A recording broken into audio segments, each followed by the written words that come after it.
And now I'm sure Dr. Watson's waiting for us, so let's drop in and see. Good evening, Doctor. Good evening, Mr. Bartell. Draw up your usual chair. Thank you. That's it. Well, did you enjoy the Christmas holidays? Well, I've had a whale of a time, thank you, but I don't think I can face a turkey or a mince pie for at least another year.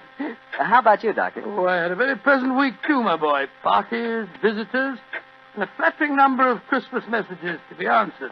Oh, say, you got a new pipe. Is that a Christmas present? Yes, new pipe, new tobacco pouch, and a pound of my favorite tobacco. All of them sent to me from London by an old client and a friend of mine, Sir Ian Dunbar. An old client, huh? Well, do you mean he was one of your patients, or was he someone that you and the great Sherlock Holmes helped? The latter, Mr. Bartell. As a matter of fact, it was receiving this gift that reminded me of the story I've decided to tell you tonight. A story in which Sir Ian Dunbar played a prominent part. And how did it begin? The day before New Year's Eve in 1899, Sherlock Holmes and I sat in opposite corners of a first-class railway carriage. We sped towards Edinburgh in the Flying Scotsman. What took you and Sherlock Holmes up there, Doctor? It started off as a holiday visit, Mr. Bartell. My old friend Sir Walter Dunbar had asked Holmes and me to spend a few days with him at Dunbar Castle, about 20 miles outside Edinburgh. After we left King's Cross Station, Holmes, his sharp, eager face framed in his deerstalking cap, dipped into the bundle of fresh papers which he brought with him. We left Bedford far behind us before he thrust the last one of them under the seat, leaned across, and offered me his cigar.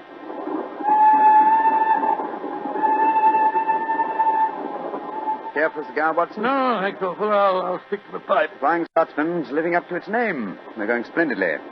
Our present rate is 53.5 miles an hour. Oh, I hadn't noticed the quarter-mile post. Nor have I, but the telegraph posts on this line are 60 yards apart. With the aid of a watch, the calculation is a simple one. Watson, my dear fellow, we have several hours ahead of us. Tell me more about Sir Walter Dunbar. I have a feeling that he's in some kind of trouble, that you haven't wanted to talk about it. Well, it's not exactly trouble, Holmes, but there's a strange problem that confronts the Dunbars. A problem that'll be settled at midnight tomorrow. Oh, indeed.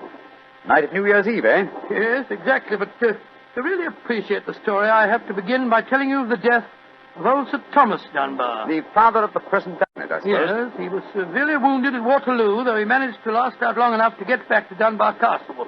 The story goes that as he lay there on his deathbed, he told his wife of his plans.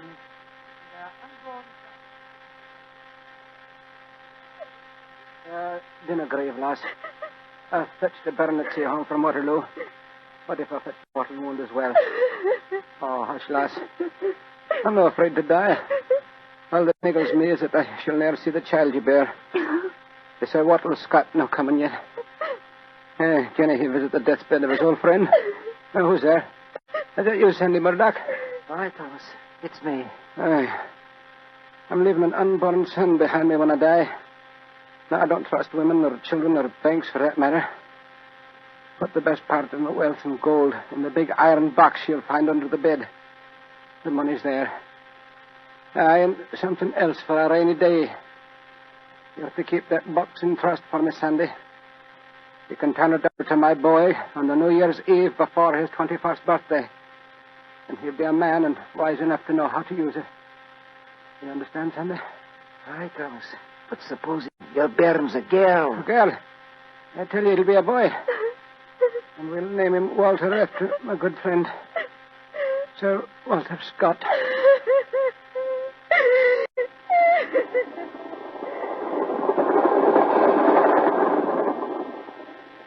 Very interesting story, Watson. And that child, of course, is the gentleman we are going to see now, Sir Walter Dunbar. Exactly. And the first baronet was a friend of Sir Walter Scott, while his son conversed of your acquaintance. Why, it's a family singularly rich in literary friendships. That's not very funny, Holmes. To continue, I suppose you can guess what happened. Sir Thomas carefully drew up a document to specify. The New Year's Eve before the baronet's 21st birthday. And the poor child was born on February 29th. It was a leap year. Oh, so poor Sir Walter is still waiting for his iron box full of gold. Yes, he'll be 84 next year, and yet legally, with only one birthday every 4 years in the eyes of the law, he'll 21. A most amusing situation, though I'm afraid Sir Walter finds it far from entertaining. The lawyers must have been extremely scrupulous in abiding by the letter of the document. Yes, old Sandy Murdoch is dead now, of course. that he, too, is a great-grandson, William Murdoch, who still handles the Dunbar estate. He'll be at the castle tonight to formally hand over the iron box. I'm delighted you accepted the holiday invitation, Sir Walter. My dear fellow, I've needed a rest, but I've always loathed too strict a one. This situation may pose a nice little problem for me. Problem? Yes, I'm reasonably certain the aged Sir Walter Dunbar will not get his iron box full of gold on this New Year's Eve either. But we shall see, old fellow. We shall see.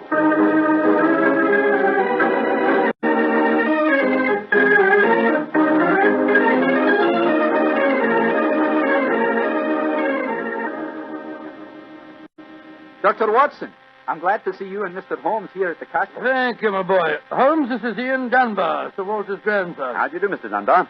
I'm very proud to meet you, Mr. Holmes. I've heard all about you. Our grandfather will be down in a few moments. Let's go into the library, shall we?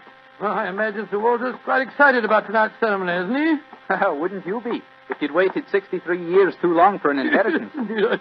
Thank the Lord I had the foresight to be born on the prosaic date of August the 21st. In the event of your grandfather's death, you would be the next baronet, I take it. Yes, Mr. Holmes.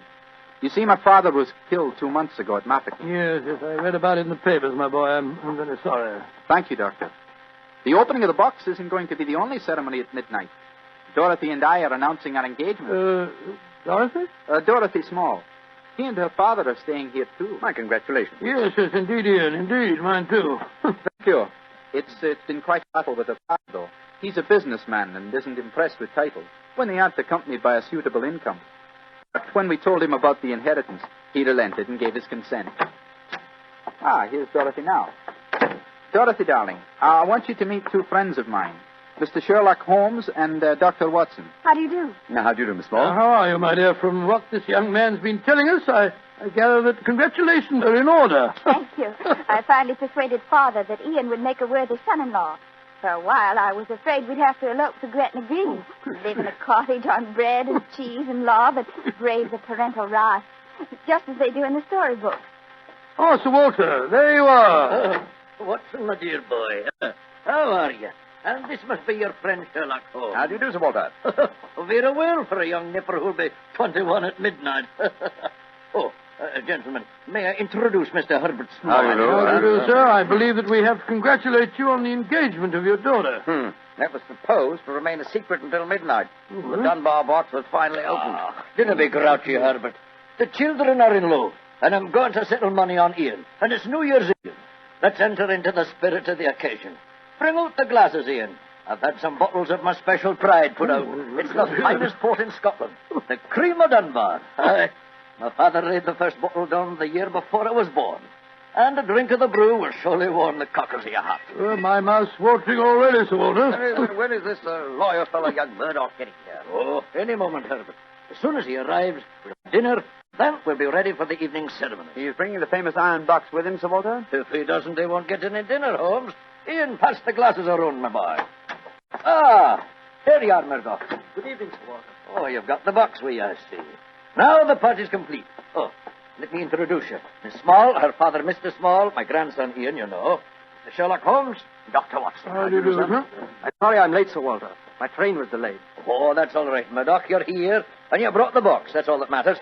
Ian, give our young lawyer a drink. Here, I'll help you pour it. I must say that this is rather exciting. Holmes, the famous iron box with its inheritance of gold. Yes, and from the size of the box, at a rough guess, I should estimate its cubic content in gold at around 5,000 pounds. Not a vast sum, perhaps, to a businessman like Mr. Small, but a windfall to an impecunious Scotch baronet. Yes, I suppose it is. A strong young man, Mr. Murdoch. How do you mean strong, Holmes?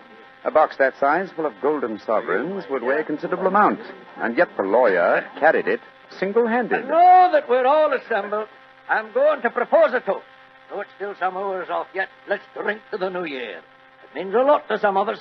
To 1900. 1900. We should toast more than just 1900, Sir Walter. We should drink to the new century that's about to begin. Good idea, Dorothy. Oh, I'm afraid that wouldn't be quite appropriate, Miss Small. To be accurate, the 20th century won't begin until January the 1st, 1901, and not 1900. Of course. That's it. Dorothy, I'm afraid your wedding can't take place for some time yet. Father, what are you talking about? I read an article in The Guardian the other day that said just the same thing as you, Dr. Watson. And what's more, it said something even more important. It's said that 1900 is not a leap year. Oh, rubbish. Leap year comes every 4 years. There was one in 1896, then obviously 1900 is one. I think Mr. Small may be right. What do you say, Mr. Holmes? Do you know? Well, I hope no one would bring up this point, but it's the little problem I referred to on the train, my dear Watson. Yes, I remember. Holmes, for heaven's sake, answer. Is 1900 a leap year or no? I'm afraid it's not, Sir Walter. No? Because of a slight imbalance that would otherwise be produced in the calendar. Of the even century years, only those divisible by 400 are leap years. In other words, 1600 was a leap year, the year 2000 will be a leap year, but 1800 and 1900 are not leap years. Then you have no birthday next year, Sir Walter, and I'm afraid I can't open the box tonight. And the Dunbars won't get their inheritance. And you, my dear, don't marry for a few more years. I won't allow you to marry a pauper. Mr. Holmes, are you sure of your facts? I'm very much afraid that I am, young man. Oh, this is terrible. I can't stand any more. No, don't take it too badly, Sir Walter. Here, drink this. There. That's it. After all, you only have to wait another 4 years. Another 4 years? At my age, young man, at my age. Oh, no. I shall never live that long. Aye, what is it, Angus? Dinner is prepared, Sir Walter. You can serve it as soon as you're ready, sir.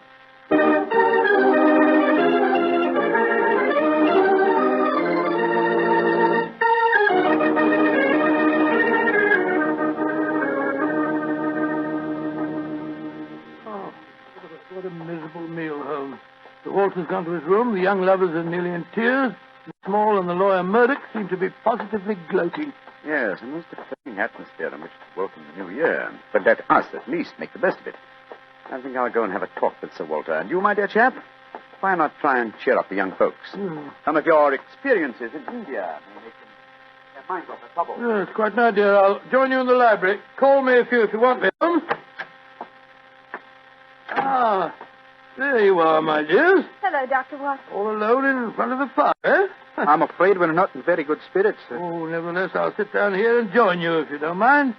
Misery loves company, you know. So very kind, Doctor. Oh, not at all. I was just trying to persuade Ian to elope with me. But he's being most ungallant. He won't even consider it. How can I, darling? I've got under 200 pounds a year in my own right. How could we live on that? I was counting on money the grandfather was going to give us to get me started. Now, Miss Small, a little earlier you talked of Gretna Green and bread and cheese and love in a cottage. Yes, there's a lot to be said for it, you know. Well, to be said for it, yes, Doctor. But have you ever tried it? Not literally, my boy, but I may tell you that when Mary, my wife, and I were first married, I had very little money. In fact, my income was just about the sum that you mentioned. And we were very happy. Ah, but you have a profession, Doctor. Look at me. I've been trained for nothing except to be Laird of Dunbar Castle. I can't support a wife on tradition. But you're young, Ian. You can get some kind of position, I'm sure you Yes, can. of course. As a matter of fact, I think that... Holmes, what is it? What's wrong? There's devil's work afoot, Watson. Come with me, old fellow. And you, Mr. Dunbar. Mr. Holmes, what's happened? It's Sir Walter. I went to his room. It was in darkness, but in the moonlight I saw two figures struggling by the open casement. One of them was Sir Walter. As I entered, he disappeared from sight. His attacker had pushed him out of the window into the moat. How dreadful. The other man got away in the darkness. We must get lanterns and go out to the moat at once. Though I'm very much afraid, Mr. Dunbar, that your grandfather is beyond our help.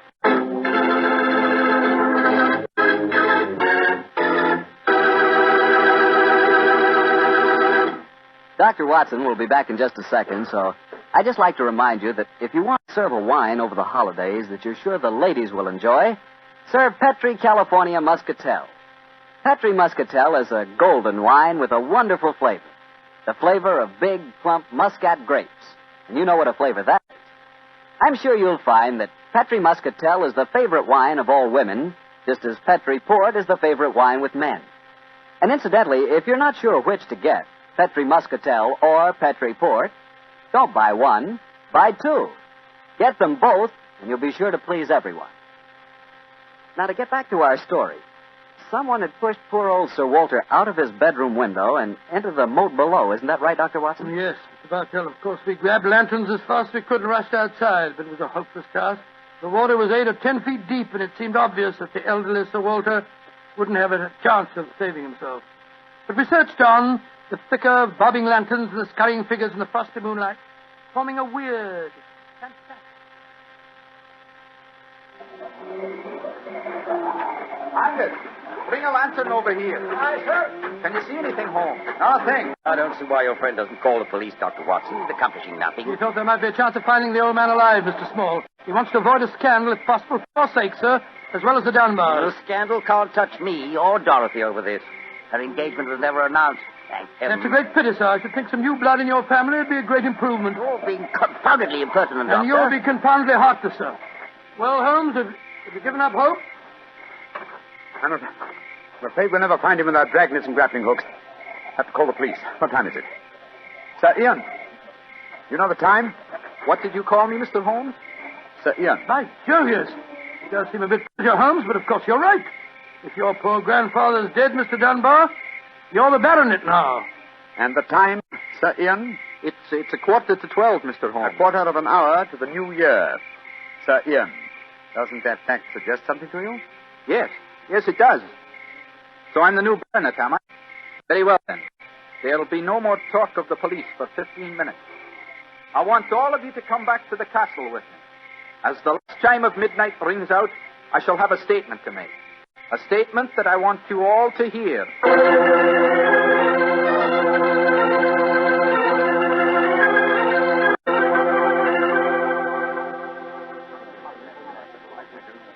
What you brought us all back here for, Holmes? Something very funny going on. I tell you, I don't like the look of it. And I, Watson, like the look of it very much. I wish you wouldn't be so dashed mysterious. What are you up to? You haven't taken a step yet towards finding the murderer. Haven't I? I wonder what causes the beads of perspiration on Mr. Small's brow. Small? You mean that Small... And I wonder what causes the singular look of apprehension on the face of Murdoch, the young lawyer. You remember, of course, on my remarking how easily he carried the large iron box. Good Scott, yes. It took a strong man to throw Sir Walter out of the window. Watson, huh? The new year is approaching. Ladies and gentlemen, in view of our recent tragedy, this is one New Year's Eve when none of us feels like song and jollity. But there still remains a ritual duty for me to perform. Mr. Murdoch, open the iron box, please. But I can't do that. It was only to be opened for your grandfather. No, Mr. Murdoch. The phrase was that it was to be opened on the New Year's Eve before the baronet's 21st birthday. I am now the baronet, and I shall be 21 next year on August 21st. Open the box, please, Mr. Murdoch. Ian, darling, how frightfully clever of you. Good lad. I hope you think of it. Sir Ian. Murdoch, open that box. Very well, Sir Ian. But I'm afraid you're in for something of a shock. Great Scott, the box is empty. Except for a sheet of notepaper in the bottom. What's the meaning of this, Murdoch? Read that paper, Sir Ian, and you'll understand.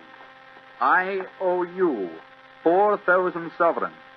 And it's signed Alexander Murdoch, on behalf of Murdoch & Murdoch, lawyers.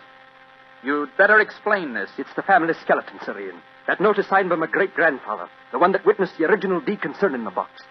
As soon as Sir Walter was born on that February the 29th, my great-grandfather realized the money wouldn't have to be produced for 84 years. And so he stole it. He borrowed it. He always intended to pay it back, but he was never able to. When he died, he told my father of his secret, and my father in turn told me.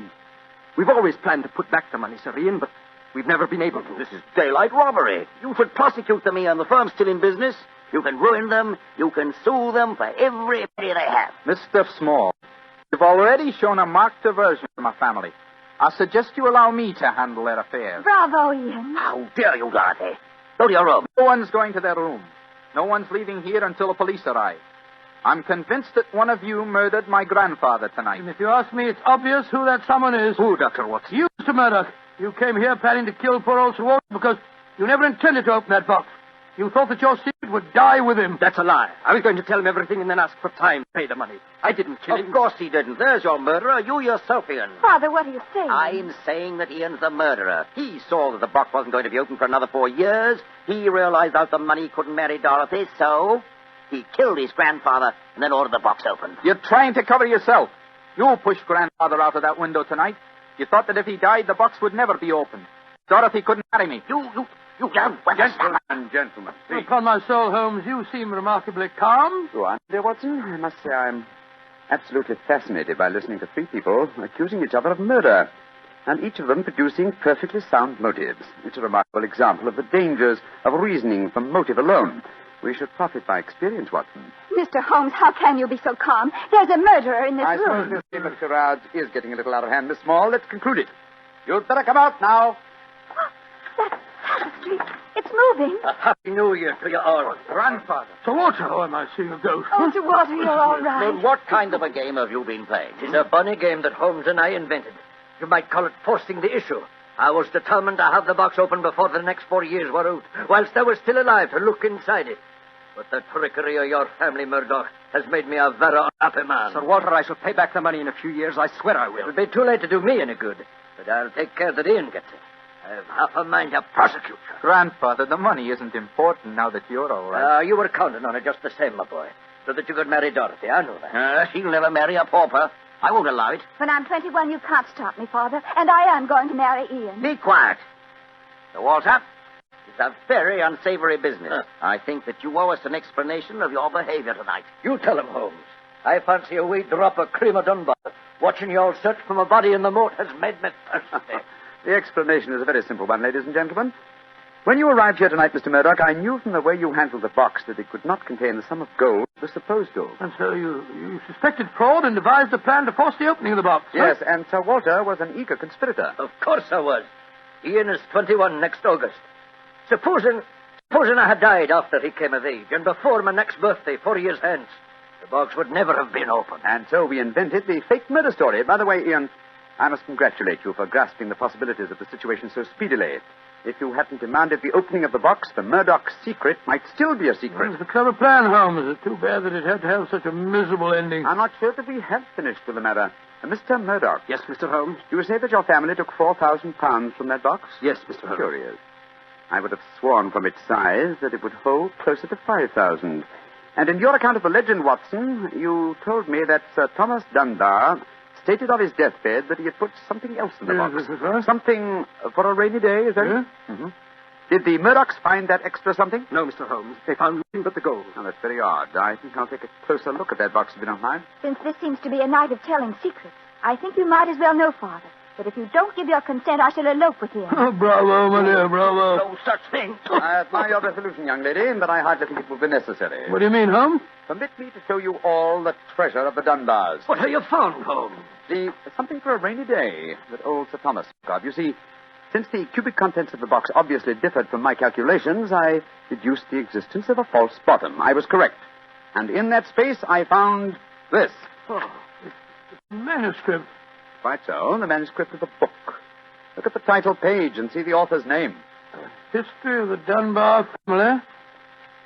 That's a Scott. I think, Sir Walter, that an original and unpublished manuscript by your distinguished namesake will prove worth several times the gold that is missing from that box. You've saved the day for us, Holmes, my boy. God bless you. Oh, this has been a stranger New Year than ever I knew. But it's turned out to be a bonny one, thanks to you, Holmes. Well, fill up your glasses. We're going to drink a toast to the New Year. By Joe, yes, Sir Walter. This is really a happy occasion. Then let's complete it by singing the traditional song of the season, Auld Lang Syne. And in this case, when we sing, Should Old Acquaintance Be Forgot, I feel that in our hearts we should be thinking of Walter Scott. He died over 60 years ago. He's made us all very happy here tonight. Should old acquaintance be forgot and never brought to